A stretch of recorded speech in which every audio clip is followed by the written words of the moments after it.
Bonjour et bienvenue dans cette émission de septembre des dialogues littéraires. Je vous propose aujourd'hui de déambuler à Daoulas. Les jardins de l'abbaye hébergent une trentaine de photographies noires et blancs prises par Okay Ojekere et témoignent à la fois de la représentation abstraite et de la signification quasi-anthropologique de ces coupes nigérianes prises majoritairement de dos. Les rues de la ville de Daoulas se sont également parées d'une trentaine de photographies couleur, grand format cette fois-ci, prises par Medina Duguer en hommage à Okay Ojekere ainsi qu'à la culture nigériane. Dans cette émission, je vous dévoilerai les premiers conseils de la rentrée littéraire grâce à Élise, que vous retrouverez au rayon littérature de la librairie Dialogue. J'aurai également le plaisir de vous présenter la programmation des éclaireurs qui s'est déroulée tout au long de l'été à la librairie. Lancée pour la première fois l'année dernière et forte de son succès, la programmation des éclaireurs rassemble et invite à la réflexion autour des sciences humaines. Vous avez été nombreux à venir écouter Marilène Patou-Matisse, Rebecca Amselem, Edoui Plenel ou encore Guillaume Chapelle. Revenons sur ces rencontres en images. Pour la presse, c'est très simple. À partir du moment où vous avez un support qui supprime 3 coûts, le papier, et c'est écologique en partie, l'impression, et c'est notre industrie lourde, et la distribution, c'est notre poteau noir, la question des invendus, c'est-à-dire à peu près entre 60 et 70% de ce que vous payez quand vous achetez un journal, eh bien, qu'elle soit bonne ou mauvaise, mais c'est nous qui allons décider si elle est bonne ou mauvaise par notre action. Cette révolution industrielle, elle a l'avenir devant elle.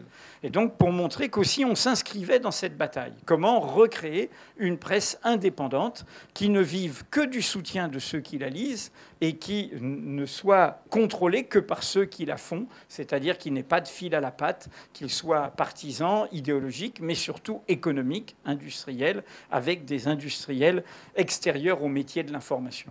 Les subventions à la presse directes, c'est 80 millions d'euros par an. Direct. C'est-à-dire que, ce que je dis bien, les subventions d'État directes. Premier bénéficiaire, LVMH. Numéro 1 mondial du luxe, M. Bernard Arnault. Premier milliardaire, 4e fortune du monde. Premier milliardaire de France et d'Europe. Premier annonceur de la presse, puisque c'est le luxe, et contrôlant 2 journaux, et pas n'importe lesquels, un journal, le premier quotidien populaire national, Parisien aujourd'hui, et le premier quotidien économique, voire le seul, Les Échos. Ce que je veux dire, et qui est une vieille formule du fondateur du Monde, Hubert Beuve-Méry, quand il parlait de la presse d'industrie, quand ce sont des intérêts extérieurs à l'information, ils vous laisseront faire du bon journalisme à une condition, c'est que vous ne touchiez pas à leurs intérêts.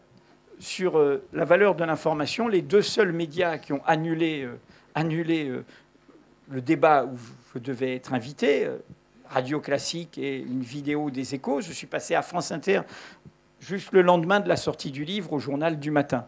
Et j'ai parlé des aides à la presse. Et j'ai dit, c'est pas normal que M. Bernard Arnault soit le premier bénéficiaire de ces aides publiques. Eh bien, les 2 invitations ont été annulées. Et savez-vous quoi? Puisque je me suis renseigné un peu, elles ont été annulées sur demande de Bernard Arnault lui-même.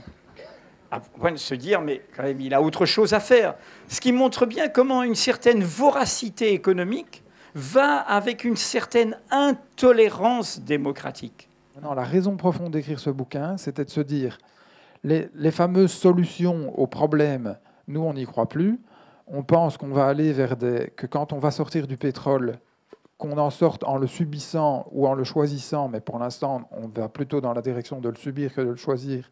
Ça risque d'être brutal, et quand ça va être brutal, on va avoir besoin de l'entraide. Et comme nous sommes dans une société qui ne fait que parler de la compétition et de nous vanter la compétition et de ne pas nous vanter l'entraide, ce qui ne veut pas dire qu'on ne la pratique pas, mais on ne la vante pas, eh bien, on a voulu remettre la lumière là-dessus, donc sans nier la place de la compétition, mais dire oui, l'entraide est là, oui, l'entraide est importante, et il nous faut arriver dans ces moments difficiles avec déjà une culture de l'entraide et d'être à l'aise, non seulement d'être à l'aise, de la pratiquer, et d'arrêter même de s'en vouloir de la pratiquer. Parce qu'on est dans cette période complètement folle de notre histoire, où quand vous faites de l'entraide, vous êtes vu comme un naïf bisounours, et quand vous faites de la compétition, vous êtes un battant et quelqu'un qui fait ce qu'il doit faire. Et ça, pour nous, ça ne va pas. Ça a été montré chez des levures. Les levures, techniquement, c'est des champignons unicellulaires. Ce n'est pas exactement l'idée qu'on se fait de l'organisme le plus intelligent.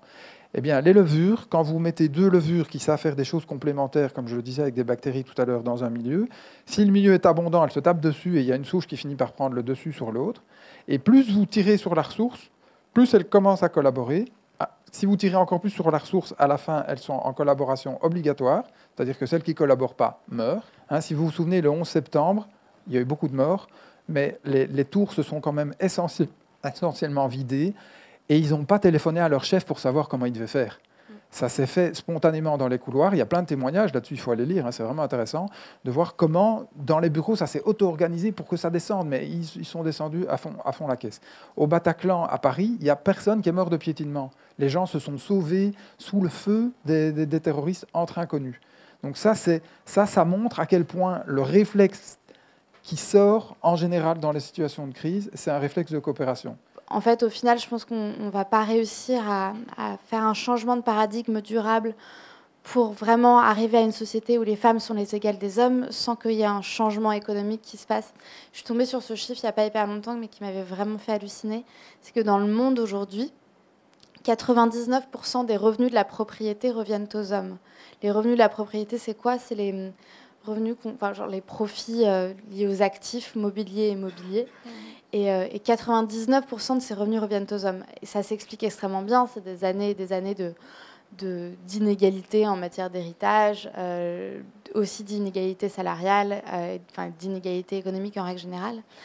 Et je me dis, tant qu'on sera dans ce rapport 99-1, finalement, on aura beau faire tous les combats et toutes les avancées qu'on voudra, on pourra nous les retirer d'une manière ou d'une autre, quoi. Et c'est pour ça que le combat pour des inégalités salariales, c'est pas un combat futile et c'est pas un combat pour avoir plus d'argent, parce que ça a été décrit de cette manière-là plusieurs fois. Pas du tout, en fait. C'est un combat pour arriver à une vraie égalité, pour pas que les femmes se disent, voilà, je vais pas quitter mon mec parce que j'ai pas assez d'argent pour le faire, ou l'idée, c'est vraiment d'arriver à ce changement de paradigme, mais on n'y arrivera pas tant qu'on sera dans ce rapport si inégalitaire économique.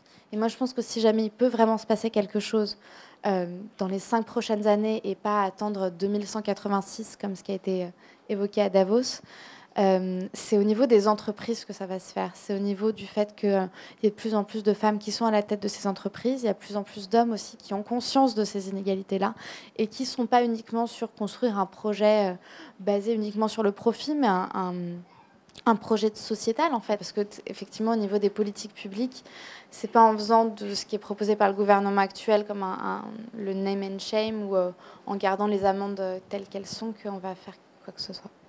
Donc, si vous voulez, pour vous dresser un petit peu le portrait d'un néandertalien classique, on va le situer. Donc, je répète, 350 000 ans de vie, on va dire moins 400, moins 350, ça dépend des régions, à moins 35, toute l'Eurasie, jusqu'à l'Altaï, un petit peu l'Ouzbékistan.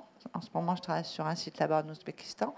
Et le Proche-Orient, surtout la Palestine, Israël, l'Irak, voilà, surtout ces régions-là. C'est un petit trapu, maximum 1,65 m, un dimorphisme sexuel peu marqué, et qui, en fin de compte, avait une force musculaire extrêmement développée. Et alors, on le sait comment? C'est simplement en regardant leurs ossements, on voit les insertions musculaires. Ils ont l'ouïe, la vue, etc., tout ça, les sens en général extrêmement développés. Ils ont le langage articulé. Déjà, on pensait avec l'anatomie, etc. Maintenant, on sait au niveau de l'ADN qu'ils ont un des gènes qu'on appelle son petit nom FOXP2, que nous, on a aussi chez nous, qui est dans la zone langagière. Donc, tout ça montre qu'il avait ce langage. Et c'est stratège parce que, au niveau de la chasse, parce que ils ne peuvent pas vraiment s'appuyer sur un armement sophistiqué. Alors, vous savez, l'armement pour la chasse des Néandertaliens, c'est très simple. C'est les pieux, les bolas, c'est 2 boules avec une ficelle, et c'est bien pour attraper les chevaux. Et ils avaient des lances, donc une seule arme de jet, mais des lances. C'est-à-dire que c'est une lampe en bois avec une petite pointe en silex au bout. Et ils avaient leur couteau. Donc, c'est ça qui est intéressant, c'est que tous ces travaux, si vous voulez, ont montré que c'était parce qu'ils ont été stratèges. Et c'est pour ça qu'ils ont pu vivre 350 000 ans. On ne les a pas fait. Hein. Nous sommes de retour à la librairie où je rejoins Élise. Élise, bonjour. Bonjour Delphine. Est-ce qu'à chaud, tu peux nous parler de tes premiers coups de cœur en littérature pour cette rentrée? Oui, avec plaisir. Alors pour commencer, je vais vous présenter Midi de Chloé Corman. Alors c'est l'histoire de Claire, une femme de 35 ans qui travaille dans un hôpital à Paris. Elle est médecin. Et un beau jour arrive un patient, Dominique. C'est un homme qu'elle a connu une quinzaine d'années auparavant, alors qu'elle travaillait comme animatrice à Marseille dans un stage de théâtre d'été. On découvre au fur et à mesure ce qui s'est passé. On s'interroge sur la responsabilité, sur la culpabilité de chacun des personnages. Le suspense est maintenu jusqu'au bout et le sujet est traité avec beaucoup d'intelligence. Très bien. Est-ce que tu peux passer à ton deuxième choix? Oui, bien sûr. Alors ensuite, j'ai beaucoup aimé le roman de l'auteur autrichien Franz Zobel. D'accord. Le titre donc a ce point de folie, donc publié chez Flammarion. L'histoire du naufrage de la Méduse. Alors la Méduse, c'est une frégate française qui, en 1816, quitte le port de Rochefort-en-Mer. Le commandant, Hugues de Chaumarez, malgré les recommandations des officiers, va maintenir le cap et la Méduse va s'échouer sur un banc de sable. Donc la solution adoptée va être de construire un radeau et 160 personnes vont pouvoir embarquer sur ce radeau. Et comment survivront-ils? C'est ce que vous allez découvrir en lisant ce livre où on découvre la folie mais aussi la monstruosité des hommes dans certaines conditions. Alors, ton dernier choix? Alors, mon dernier choix, c'est donc Le Cœur blanc de Catherine Poulain, qui paraît aux éditions de l'Olivier le mois prochain. Au mois d'octobre, donc? Tout à fait. Alors, Catherine Poulain, on l'a connue avec un premier roman qui est Le Grand Marin. Oui, que j'avais beaucoup aimé l'année dernière. Voilà, et donc qui nous emmenait en mer. Et cette fois-ci, on est dans un décor bien terrestre, dans le sud-est de la France. On est en fait sur les bords de la rivière de l'Aigle. Gravite toute une foule de personnes qui sont des saisonniers. Ces saisonniers qui vivent au rythme des saisons, bien sûr, mais surtout au rythme des fruits et des légumes qu'ils vont ramasser, au rythme des lavandes, de la vigne, des asperges, des olives. Moi, ce que j'ai beaucoup aimé dans ce roman, c'est le regard sensible qu'elle pose sur ces personnes qui, parfois, malheureusement, sont très mal accueillies en fait, dans les endroits où elles vont tenter de s'implanter et qui, parfois, sont même complètement rejetées. D'accord. Merci beaucoup, Élise. Avec plaisir. L'émission est maintenant terminée. Merci de nous avoir suivis. Je vous dis au mois prochain.